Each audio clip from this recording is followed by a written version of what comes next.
G'day, welcome back to HP Gaming's GameLINK. My name is Matt and I'm going to be doing another unboxing video today. Today we're going to be having a look at Nextmove's Reef, which looks really cool. Nice big cover on the box. This one is now available at hpgaming.com.au, so by all means, if you like what you see, if you want to see some live playthroughs, want to demo it, check out the website for more details. But right now we're going to get straight into it and have a look at this box, have a look at what's inside the game, have a look at the components, and generally get a bit of a feel for what it's all about. Cover art looks absolutely amazing. Looks great on the shelf in anyone's collection. But without further ado, let's get into it, shall we? So I know a little bit about this game. It's something that has been pretty popular. It's been out for a little while now. Nextmove is not a company that I'm familiar with in terms of all the different products. I haven't seen a lot of games from them, but looking at the design and colour and everything else and the way they've produced this, I think this is something I'm going to be getting out onto the table a lot, and I'm hoping that it's going to be something that you guys are going to enjoy as well. So let's have a look and see what we've got in the box. The box is a little snug, I'm sorry to say, but if we get a bit of a grip on it, there we go. Sometimes that means it's really fresh, and we don't want fish to be off. When we're talking about reefs and coral reefs and things, we don't want to have off fish.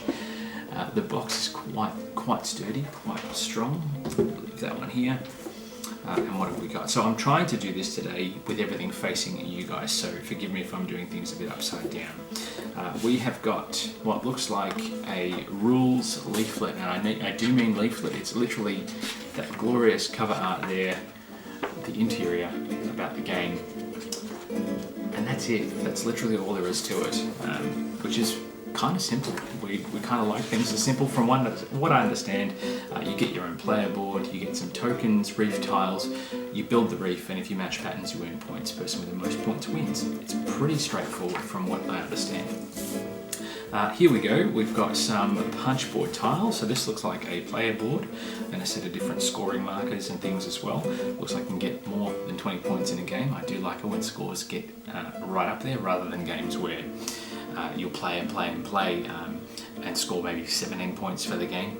I do like it when you can rack up a massive score and technically blast away the competition in the process. The die cut sheets here are pretty good. I mean, the chipboard is pretty strong and pretty rigid. Doesn't look like you've got a lot of room to move on your own little reef though. That's only what, a 4x4 grid, so there's not a lot of room, which means you'll have to make some tough choices. That I like as well. And then you've got your little scoring tokens here for all different things. I'll just pop that 21 out of there. Nice thick noise when it comes out, that's very cool. I like that, that's good too. So we've got more tokens, I think there's four of these player boards. 1, 2, 3, 4. Oh, there's 10 markers as well, 5s. So it looks like you can score points in a number of different ways. Okay, this is the bit that I'm interested in. This is designed to be a game for junior gamers, so anyone out there with younger family members or siblings or whatever who they want to play with. This identifies a pattern recognition, simple mathematics and things as well, so it's a good entry-level game for junior gamers. It's also a good game for families to play with younger children to help them with their learning abilities, numeracy, literacy, all that sort of stuff as well, which is also another reason why I think it's very good, because our junior gamer, who is 5, is learning to do mathematics, learning to read, all that sort of stuff, so this is sort of the perfect game for her as well. We'll leave the tokens for now. We'll have a look at these cards. Now, these ones are shrink wrapped, which I kind of...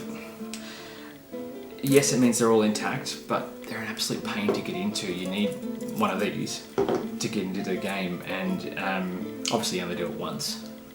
But I do like it when they have little pockets now, the little pockets that are stuck on. You just literally lift the flap and away you go. You don't have to worry about tearing into things and leaving little messes of plastic everywhere. Okay, so we've got a great deck of cards, quite a lot of cards, which again sort of lends the game's replayability, I guess. You never know what cards are going to come up, what cards you're going to get to sort and play through, so at least it sort of gives you a bit of an idea of what to expect. The backs of the cards are quite a thin stock. I would have thought they would have been a bit heavier, but at the same time, these, I don't know, they have a standard playing card sort of feel like you'd get in a normal deck of cards, whereas some other games these days, they've got a proper, I don't know, a black core feel to them. 320 GSM, this feels much thinner than that, much more flimsy. Still steady enough to function as cards, but there's a lot of other ways they could have manufactured this to make it a bit more long-lasting. Of course, everything can be fixed with sleeves. So the backs of the cards, the artwork is literally the Reef logo, very, very plain but effective. Obviously you know what it is. It looks like all the cards are from the same deck. You don't have to mix and match and sort through. Always good. One deck of cards, it's already pre-shuffled, ready to go.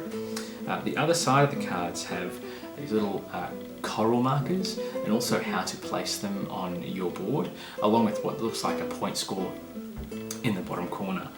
So I think depending on which cards you pull and which patterns you can match depends, it gives you the amount of points you can score on that particular turn or towards the end of the game.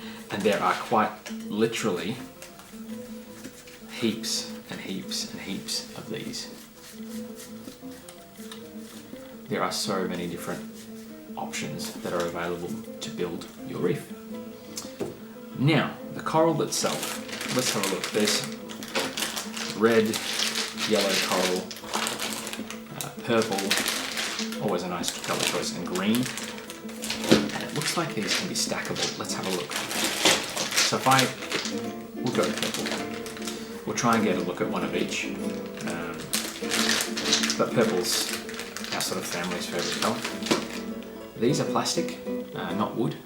They're durable, they're big enough, they're not like tiny pieces, so if you've got younger gamers, our youngest gamer is only 14 months old at the moment, so you don't want her getting her hands on these. However, these would be a little bit tricky to fit down the throat, so that's a plus. They've got a little reserve in the back, a little hole, so it looks like they can be designed to stack on top of each other. I'll have to have a look at the rule book to see how it goes, but they fit quite snugly on each other, and I'm guessing you can intermingle between colours. So there's a purple lot, and there's plenty there as well. Let's see, let's keep one of the purple ones out for a minute. Look at a yellow. Looks like a little sort of anemone sort of thing, which is cool. We've got red, which is like a little red starfish coral sort of thing. Then we've got, this one looks like a little bit like an abalone almost. Yeah, well, from that side it does, and then you get a little stackable. Now, as I said, I'm pretty sure these guys can all stack, and you'll get points not just on your board flat ways, but also in 3 dimensions as you build your reef vertically, which I think is very cool as well. I just like that it's a nice colour balance. I think they all stand out. It's very easy to discern which one is which piece of coral as you build the reef, so there's no confusion unless you unfortunately have colour blindness, in which case the red and green are not a good choice. But obviously that's something that can be overcome by the shape of the piece as well, so I guess that's something that is able to be make them discernible, I guess. And that's all that's in the box. It's literally all these components. There's plenty of components there. The game plays for 4 people. I think it's meant to design to be lasting about 30 to 45 minutes, so it plays relatively quick. And it looks like it's a sort of game that you can play multiple rounds in a single sitting, in a single session. Based on the components, would I recommend it to people who are a bit more into their serious games? Probably not. It's probably not something that's going to be fulfilling for them. Nothing like a heavy game of Risk or something like that.